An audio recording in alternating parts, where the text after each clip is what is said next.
নমস্কাৰ স্বাগতম জনাইছো মোৰ ইউটিউব চেনেললৈ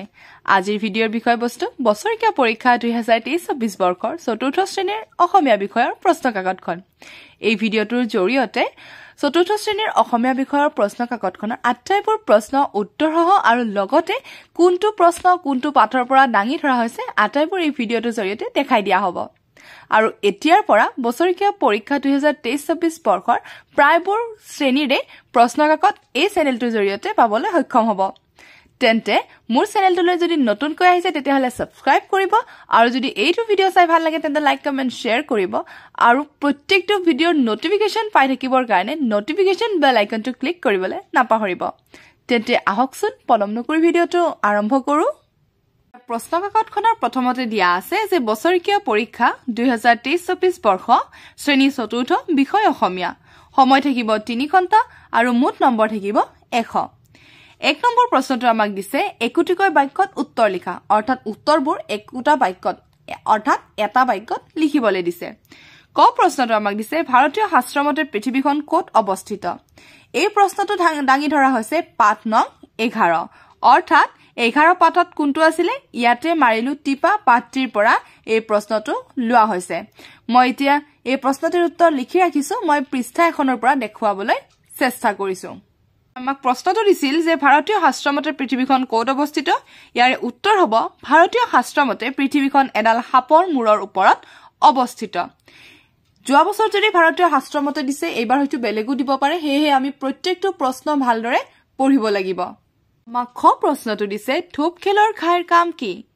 এই প্ৰশ্নটো পাঠ নং 12 অৰ্থাৎ থোপ খেলৰ আনন্দ পাঠটিৰ পৰা লোৱা হৈছে আৰু এতিয়া আমি ইয়াৰে উত্তৰটো চাওঁ খ প্ৰশ্নটো আমাক দিছে যে থোপ খেলৰ খাইৰ কাম কি উত্তৰ থোপ খেলৰ খাইৰ কাম হ'ল থোপটো দলিয়াই আনটো দলৰ খাইৰ গাত লগোৱা আকৌ এবাৰ কৈ দিছো থোপ খেলৰ খাইৰ কাম হ'ল থোপটো দলিয়াই আনটো দলৰ খাইৰ গাত লগোৱা এতিয়া আমাক ক প্ৰশ্নটো কি দিছে বাটত ভৰালি খুৰাই কি কিনিলে আৰু এই প্ৰশ্নটো লোৱা হৈছে পাঠ নং 13 অৰ্থাৎ বৰপুনাৰ হাতৰ পদ্ধতিৰ পৰা লোৱা হৈছে প্ৰশ্নটো আমাক দিছে গড় যে বাটত ভৰালি খুৰাই কি কিনিলে উত্তৰ হ'ব বাটত ভৰালি খুৰাই বৰালি মাছ কিনিলে মই একেবাৰে শেষত অৰ্থাৎ যেতিয়া এই প্ৰশ্ন উত্তৰকিটা এক নম্বৰৰ প্ৰশ্ন উত্তৰকিটা কৰা হ'ব তেতিয়া মই আকৌ এবাৰ প্ৰশ্নসহ উত্তৰ পঢ়ি দিবলৈ চেষ্টা কৰিম যাতে ছাত্ৰ ছাত্ৰীসকলে প্ৰত্যেকটো প্ৰশ্ন ধুনীয়াকৈ উত্তৰসহ টুকি ল'বলৈ সুবিধা হয় ঠিক আছে এতিয়া মই কেৱল মাত্ৰ প্ৰশ্ন কাকতৰ পৰা চাই বস্তুখিনি কৈ গৈছো হয়তো কিছুমানে বুজি নাপাবও পাৰে হেহে মই একেবাৰে এক নম্বৰৰ যিকিটা শেষ হ'ব যেতিয়া শেষ হ'ব তেতিয়া মই আকৌ এবাৰ ধুনীয়াকৈ প্ৰশ্নসহ উত্তৰকিটা ক'বলৈ চেষ্টা কৰিম ঠিক আছে এতিয়া আমি আকৌ খ প্ৰশ্নটোলৈ চাইছো কি দিয়া আছে আমাক খ প্ৰশ্নটো দিছে কোনে যজ্ঞধাৰী বিলৰ কাষত সৰিয়হৰ খেতি কৰিছিল এই প্ৰশ্নটো পাঠ নং 14 অৰ্থাৎ মাধৱদেৱৰ গুৰুসেৱা পাঠটিৰ পৰা দিয়া হৈছে আমাক প্ৰশ্ন দিছে যে কোনে যজ্ঞধাৰী বিলৰ কাষত সৰিয়হৰ খেতি কৰিছিল উত্তৰ হ'ব গুৰুজনাই যজ্ঞধাৰী বিলৰ কাষত সৰিয়হৰ খেতি কৰিছিল ঙটো দিছে নামদাঙৰ শিলৰ হাকুখন সাজিবলৈ ক'ৰ পৰা মিস্ত্ৰী অনা হৈছিল এই প্ৰশ্নটো লোৱা হৈছে পাঠ নং 15 অৰ্থাৎ হাকু পাঠটিৰ পৰা আমাক প্ৰশ্নটো দিছে যে ঙৰ নামদাঙৰ শিলৰ হাকুখন সাজিবলৈ ক'ৰ পৰা মিস্ত্ৰী অনা হৈছিল উত্তৰ নামদাঙৰ শিলৰ হাকুখন সাজিবলৈ বংগদেশৰ পৰা মিস্ত্ৰী অনা হৈছিল প্ৰথম প্ৰশ্নটো আমাক দিছে প্ৰেমচন্দৰ প্ৰকৃত নাম কি আছিল এই প্ৰশ্নটো লোৱা হৈছে পাঠ নং 16 অৰ্থাৎ প্ৰেমচন্দ পাঠটিৰ পৰা লোৱা হৈছে আমাক প্ৰশ্নটো দিছিল যে প্ৰথম প্ৰেমচন্দৰ প্ৰকৃত নাম কি আছিল উত্তৰ হ'ব প্ৰেমচন্দৰ প্ৰকৃত নাম ধনপত ৰায় শ্ৰীবাস্তৱ আছিল আমাক দ্বিতীয় প্ৰশ্নটো দিছে দেওবাৰ দেওবাৰ কবিতাটিৰ কবিগৰাকীৰ নাম লিখা এই প্ৰশ্নটো লোৱা হৈছে পাঠ নং 17 অৰ্থাৎ দেওবাৰ দেওবাৰ পদ্ধতিৰ পৰা আমাক প্ৰশ্নটো দিছে দ্বিতীয় যে দেওবাৰ দেওবাৰ কবিতাটোৰ কবিগৰাকীৰ নাম লিখা উত্তৰ দেওবাৰ দেওবাৰ কবিতাটোৰ কবিগৰাকীৰ নাম হ'ল কৰবী ডেকা হাজৰিকা তাৰপিছত আমাক বৰ্গীয়া জটো দিছে শিলৰ চোলা পাঠটিত থকা মন্ত্ৰী জীয়েকৰ নাম কি আছিল এই প্ৰশ্নটো লোৱা হৈছে পাঠ নং 18 অৰ্থাৎ শিলৰ চোলা পাঠটিৰ পৰা লোৱা হৈছে আমাক প্ৰশ্নটো দিছে যে শিলৰ চোলা পাঠটিত থকা মন্ত্ৰী জীয়েকৰ নাম কি আছিল উত্তৰ শিলৰ চোলা পাঠটিত থকা মন্ত্ৰী জীয়েকৰ নাম মনুমতি আছিল তাৰপিছত আমাক ঝ প্ৰশ্নটো দিছে নৱকান্ত বৰুৱাই শিশুৰ বাবে ৰচনা কৰা এখন কিতাপৰ নাম লিখা এই প্ৰশ্নটো লোৱা হৈছে পাঠ নং 18 অৰ্থাৎ শিলৰ চোলা পাত্ৰিৰ পৰাই লোৱা হৈছে আমাক প্ৰশ্নটো দিছিল যে নৱকান্ত বৰুৱাই শিশুৰ বাবে ৰচনা কৰা এখন কিতাপৰ নাম লিখা উত্তৰ হ'ব নৱকান্ত বৰুৱাই শিশুৰ বাবে ৰচনা কৰা এখন কিতাপৰ নাম হ'ল আখৰৰ জখলা আৰু এইখিনিতে ক'ব খুজিছো যে আমি প্ৰত্যেকটো পাঠৰ অৰ্থাৎ যিকিটা কবিতা আছে বা যিবিলাক নাটক আছে সেইসমূহৰ যাতে যদি কবি পৰিচয় আছে সেই কবি পৰিচয়সমূহক কিন্তু আমি ভালদৰে পঢ়িব লাগিব কাৰণ পৰীক্ষাত কবি পৰিচয়ৰ পৰাও কিছু কিছু প্ৰশ্ন আহে ঠিক আছে হেহে আমি কবি পৰিচয়বোৰ ভালদৰে চাব লাগিব আৰু এতিয়া মই 1 নম্বৰী প্ৰত্যেকটো প্ৰশ্ন উত্তৰ সহ এবাৰ পঢ়ি দিবলৈ চেষ্টা কৰিছো আমাক ক প্ৰশ্নটো দিছিল যে ভাৰতীয় শাস্ত্ৰমতে পৃথিৱীখন ক'ত অৱস্থিত উত্তৰ ভাৰতীয় শাস্ত্ৰমতে পৃথিৱীখন এডাল সাপৰ মূৰৰ ওপৰত অৱস্থিত খ প্ৰশ্ন ধূপ খেলৰ খাইৰ কাম কি উত্তৰ ধূপ খেলৰ খাইৰ কাম হ'ল ধূপটো দলিয়াই আনটো দলৰ খাইৰ গাত লগোৱা গ প্ৰশ্ন বাটত ভৰালি খুৰাই কি কিনিলে উত্তৰ বাটত ভৰালি খুৰাই বৰালি মাছ কিনিলে ঘ প্ৰশ্ন কোনে যজ্ঞধাৰী বিলৰ কাষত সৰিয়হৰ খেতি কৰিছিল উত্তৰ গুৰুজনাই যজ্ঞধাৰী বিলৰ কাষত সৰিয়হৰ খেতি কৰিছিল নামডাঙৰ শিলৰ হাকুখন সাজিবলৈ ক'ৰ পৰা মিস্ত্ৰী অনা হৈছিল উত্তৰ নামডাঙৰ শিলৰ হাকুখন সাজিবলৈ বংগদেশৰ পৰা মিস্ত্ৰী অনা হৈছিল প্ৰথম ছ প্ৰেমচন্দৰ প্ৰকৃত নাম কি আছিল উত্তৰ প্ৰেমচন্দৰ প্ৰকৃত নাম ধনপত ৰায় শ্ৰীবাস্তৱ আছিল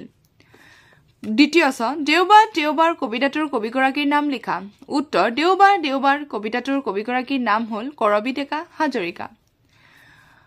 বৰ্গীয় প্ৰশ্ন শিলৰ চোলা পাত্ৰিত থকা মন্ত্ৰীৰ জীয়েকৰ নাম কি আছিল উত্তৰ শিলৰ চোলা পাত্ৰিত থকা মন্ত্ৰীৰ জীয়েকৰ নাম মনুমতী আছিল ছ প্ৰশ্ন নৱকান্ত বৰুৱাই শিশুৰ বাবে ৰচনা কৰা এখন কিতাপৰ নাম লিখা উত্তৰ নৱকান্ত বৰুৱাই শিশুৰ বাবে ৰচনা কৰা এখন কিতাপৰ নাম হ'ল আখৰৰ জখলা এতিয়া আমি 2 নম্বৰত কি প্ৰশ্ন দিয়া আছে সেইবোৰ চাই লৈছো এতিয়া আমাক 2 নম্বৰ প্ৰশ্ন দিছে 2-3টা মান বাক্যত হোৱাকৈ উত্তৰ লিখা অৰ্থাৎ 2-3টা বাক্য হোৱাকৈ উত্তৰটো লিখিব দিছে ইয়াতে 2 পূৰণ 4 সমান 8 অৰ্থাৎ প্ৰত্যেকটো প্ৰশ্নত কিমান কৈ আছে 2 নম্বৰ কৈ আছে 4টা প্ৰশ্ন দিয়া আছে 2 নম্বৰ কৈ আছে হে ইয়াতে 8 নম্বৰ আছে এতিয়া আমাক ক প্ৰশ্নটো দিছে ভূমিকম্পৰ শক্তি কিহৰ সহায়ত জোখা হয় ইয়াক কোনে কেতিয়া প্ৰৱৰ্তন কৰে এই প্ৰশ্নটো পাঠ নং 11 অৰ্থাৎ ইয়াতে মাৰিলো টিপা পাত্ৰিৰ পৰা লোৱা হৈছে আৰু ইয়াৰে উত্তৰটো হ'ব আমাক প্ৰশ্নটো দিছে যে ভূমিকম্পৰ শক্তি কিহৰ সহায়ত জোখা হয় ইয়াক কোনে কেতিয়া প্ৰৱৰ্তন কৰে উত্তৰ ভূমিকম্পৰ শক্তিৰ ৰিক্টাৰ স্কেলৰ সহায়ত জোখা হয় ইয়াক 1935 চনত চাৰ্লছ ফ্ৰান্সিছ ৰিক্টাৰে প্ৰৱৰ্তন কৰে আমাক খ প্ৰশ্ন দিছে বৰ্তমান উত্তৰ গুৱাহাটীৰ শিলহাকু অঞ্চলত অৱস্থিত শিলহাকুৰ বিষয়ে এটি টুকা লিখা এটো যদিও অকমান দীঘল হয় কিন্তু 2 বা 3টা মান বাক্যত হোৱাকৈ লিখিবলৈ চেষ্টা কৰিলে হ'ল আৰু এই প্ৰশ্নটো লোৱা হৈছে পাঠ নং 15 অৰ্থাৎ হাকু পাত্ৰিৰ পৰা লোৱা হৈছে প্ৰশ্ন দিছে যে বৰ্তমান উত্তৰ গুৱাহাটীৰ শিলহাকু অঞ্চলত অৱস্থিত শিলহাকুৰ বিষয়ে এটি টুকা লিখা মই উত্তৰটো এনে ধৰণে লিখি ৰাখিছো যে উত্তৰ এই হাকুখন দীঘলে 140 ফুট আৰু বহলে 8 ফুট হাকুখনৰ প্ৰতিশতা শিল প্ৰায় 7 ফুট দীঘল আৰু 1 ফুট ডাঠ সৰ্বমুঠ 16টা ডাঙৰ খুঁটাৰ ওপৰত এই হাকুখন থিয় কৰোৱা হৈছিল তো ইয়াতে 3টা বাক্য ধুনীয়াকৈ দিয়া আছে সেই 3টা বাক্য লিখিলে হৈ যাব তাৰ পিছত আমাক গ প্ৰশ্নটো দিছে দেওবাৰৰ দিনত কিয় বেজাৰৰ চিন নাথাকে আৰু এই প্ৰশ্নটো লোৱা হৈছে পাঠ নং 17 অৰ্থাৎ দেওবাৰ দেওবাৰ পদ্ধতিৰ পৰা আমাক গ প্ৰশ্নটো দিছে যে দেওবাৰৰ দিনত কিয় বেজাৰৰ চিন নাথাকে উত্তৰ দেওবাৰৰ দিনত লৰালৰিকৈ উঠিব লগা নাথাকে খেলিলেও মায়ে ক'ব লগা নাথাকে সেয়ে দেওবাৰৰ দিনত বেজাৰৰ চিন নাথাকে পিছত আমাক ঘ প্ৰশ্নটো দিছে চন্দ্ৰস হাসানে ক'ৰ পৰা কলৈ বাট কৰি বাই কৈছিল এই প্ৰশ্নটো লোৱা হৈছে পাঠ নং 16 অৰ্থাৎ প্ৰেমচন্দ পাত্ৰিৰ পৰা প্ৰশ্নটো দিছে চন্দ্ৰ হাসানে ক'ৰ পৰা কলৈ বাট কৰি বাই গৈছিল উত্তৰ হ'ব চন্দ্ৰ হাসানে কেৰালাৰ পৰা বাৰাণসীলৈ বাট কৰি বাই গৈছিল এতিয়া মই প্ৰত্যেকটো 2 নম্বৰৰ প্ৰশ্ন উত্তৰ সহ ক'বলৈ চেষ্টা কৰিছো ইয়াতে আমাক ক প্ৰশ্নটো দিছিল যে ভূমিকম্পৰ শক্তি কিহৰ সহায়ত জোখা হয় ইয়াক কোনে কেতিয়া প্ৰৱৰ্তন কৰে উত্তৰ হ'ব ভূমিকম্পৰ শক্তিৰ ৰিক্টাৰ স্কেলৰ সহায়ত জোখা হয় ইয়াক 1935 চনত চাৰ্লছ ফ্ৰান্সিছ ৰিক্টাৰে প্ৰৱৰ্তন কৰে খ প্ৰশ্নটো বৰ্তমান উত্তৰ গুৱাহাটীৰ শিলহাকু অঞ্চলত অৱস্থিত শিলহাকুৰ বিষয়ে এটি টুকা লিখা উত্তৰ এই হাকুখন দীঘলে 140 ফুট আৰু বহলে 8 ফুট হাকুখনৰ প্ৰতিষ্ঠা শিল প্ৰায় 7 ফুট দীঘল আৰু 1 ফুট ডাঠ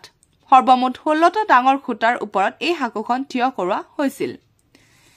গ প্ৰশ্ন দেওবাৰৰ দিনত কিয় বেজাৰৰ চিন নাথাকে উত্তৰ দেওবাৰৰ দিনত লৰালৰিকৈ উঠিব লগা নাথাকে খেলিলেও মায়ে ক'ব লগা নাথাকে হেয়ে দেওবাৰৰ দিনত বেজাৰৰ চিন নাথাকে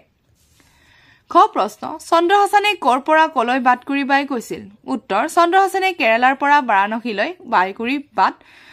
বাটকুৰি বাই গৈছিল 3 নম্বৰৰ প্ৰশ্নটো দিছে বৰপুনাৰ হাট কবিতাটোৰ কবিগৰাকীৰ নাম লিখি প্ৰথমৰ 6 শাৰী মুখস্থ লিখা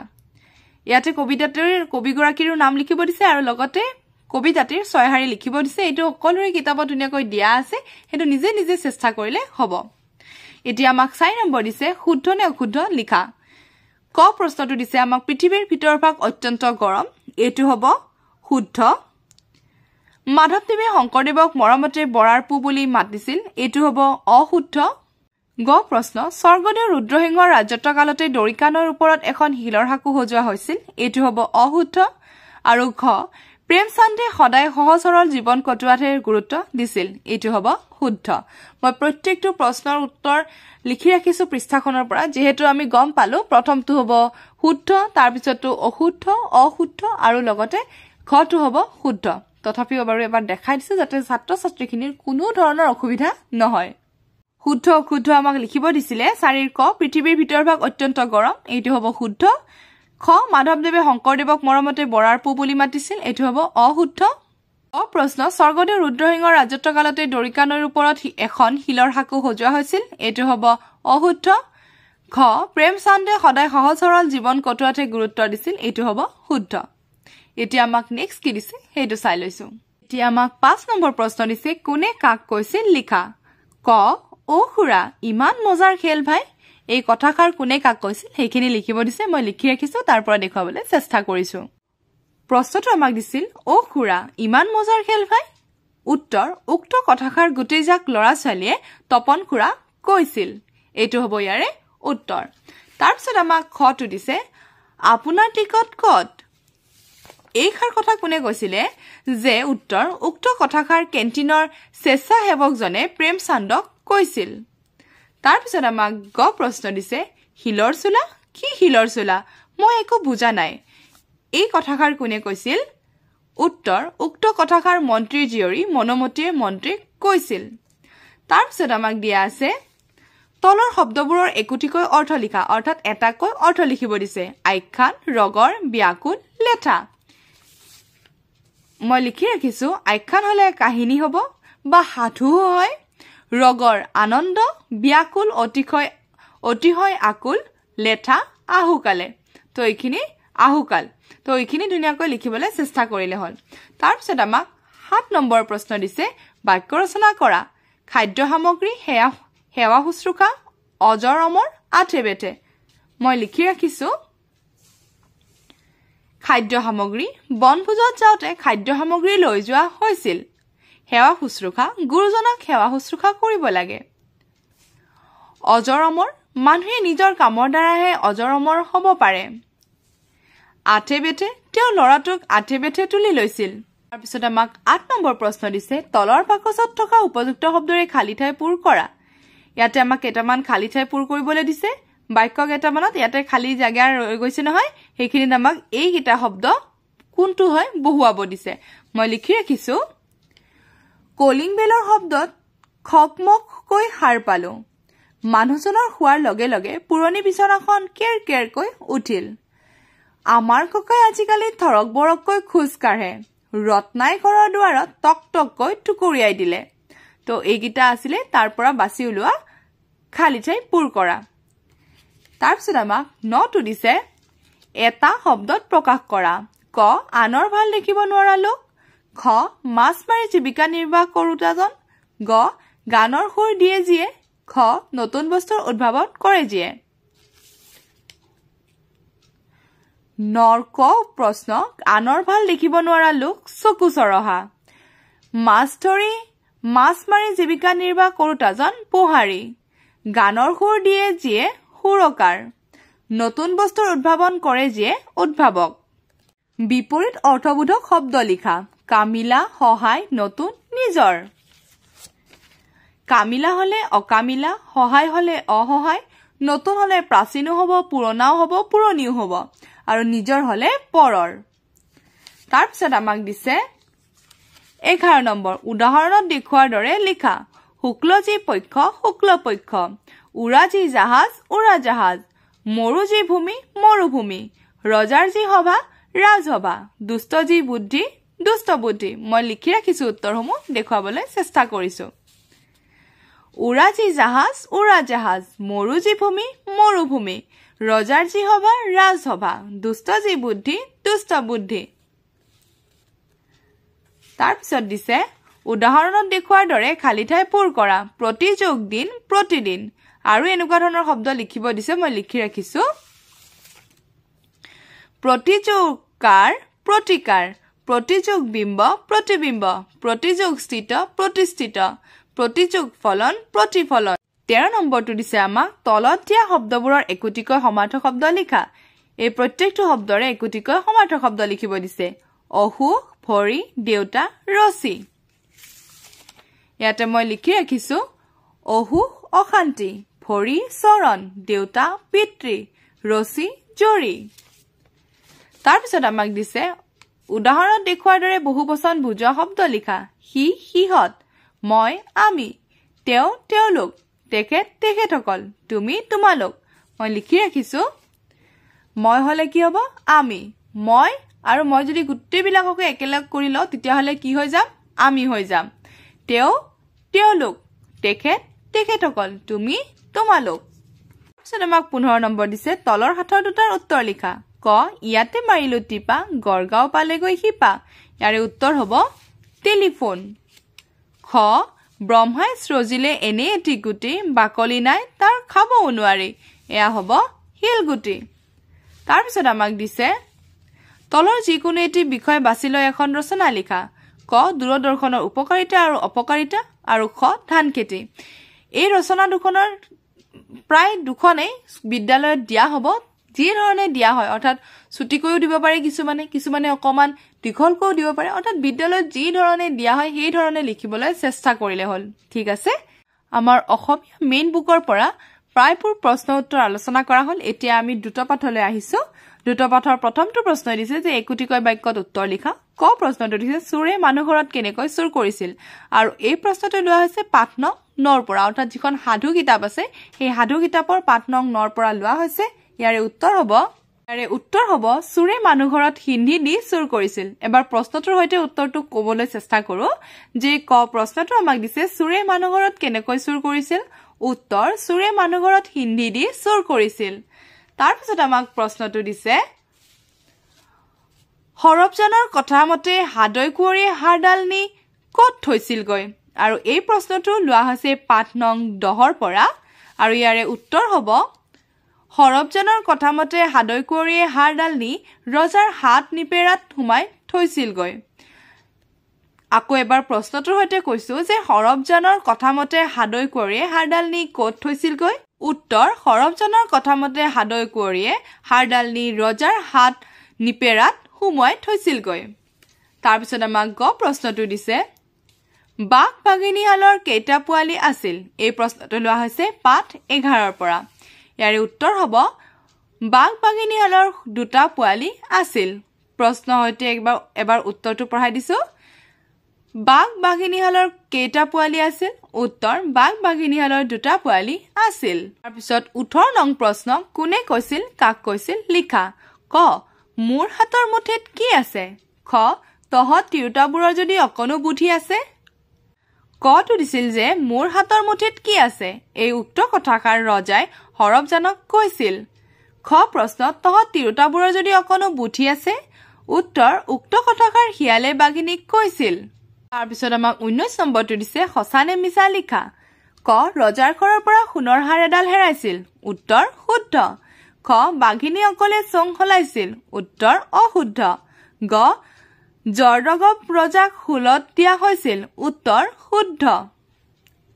আৰু 20 নম্বৰটো দিছে পাঠভিত্তিক প্ৰকল্প পূৰ্বে সম্পন্ন হৈছে অৰ্থাৎ এইটো পাঠভিত্তিক প্ৰকল্প থাকিব 10 নম্বৰৰ এইটো বিদ্যালয়ত হৈ যাব তেন্তে এইখিনি আছিল অসমীয়া প্ৰশ্ন কাকতখনৰ প্ৰশ্ন উত্তৰ সহ আলোচনা তেন্তে আজিৰ কাৰণে থ্যাংক ইউ ফৰ ওয়াচিং